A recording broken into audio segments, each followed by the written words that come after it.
Senator Day. Thank you. Sénateur Day. Merci, Monsieur le Président. Honorables collègues, eh bien, moi, je ne chanterai pas. Vous serez heureux de le savoir.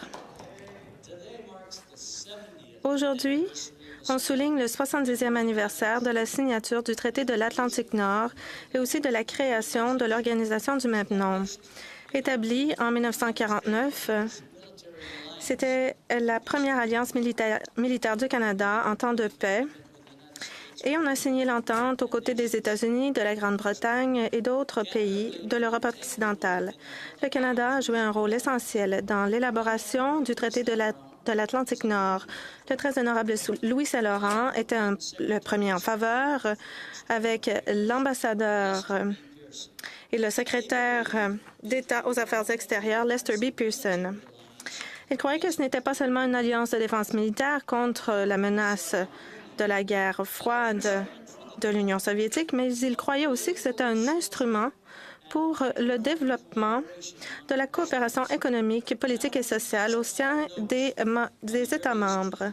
Aujourd'hui, des notes déclassifiées sur le traité, des notes des ébauches montrent comment le Canada a tenu son bout pendant les négociations, donnant lieu à l'article 2 du traité et même, on le connaît maintenant sous le nom de l'article canadien.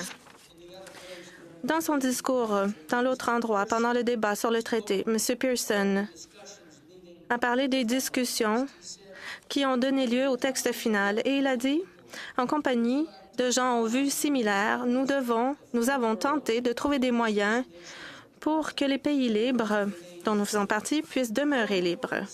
Encore plus important, nous avons tenté de trouver une manière de travailler avec d'autres pays pour cerner et éliminer ce qui cause les guerres.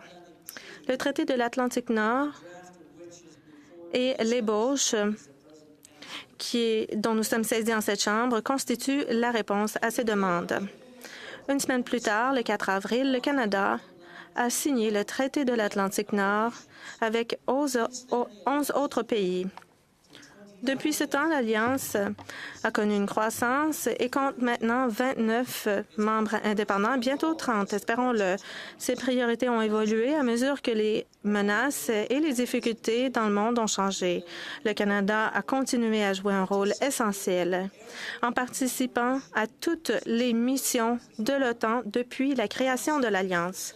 Honorables sénateurs, depuis 70 ans, l'OTAN et ses membres ont travaillé ensemble pour faire la promotion de la paix et pour maintenir la liberté de ses citoyens.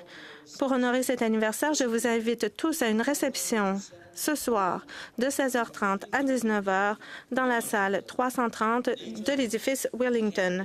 L'OTAN et le rôle du Canada au sein de cette alliance valent certainement la peine d'être commémorés et l'expression de notre gratitude.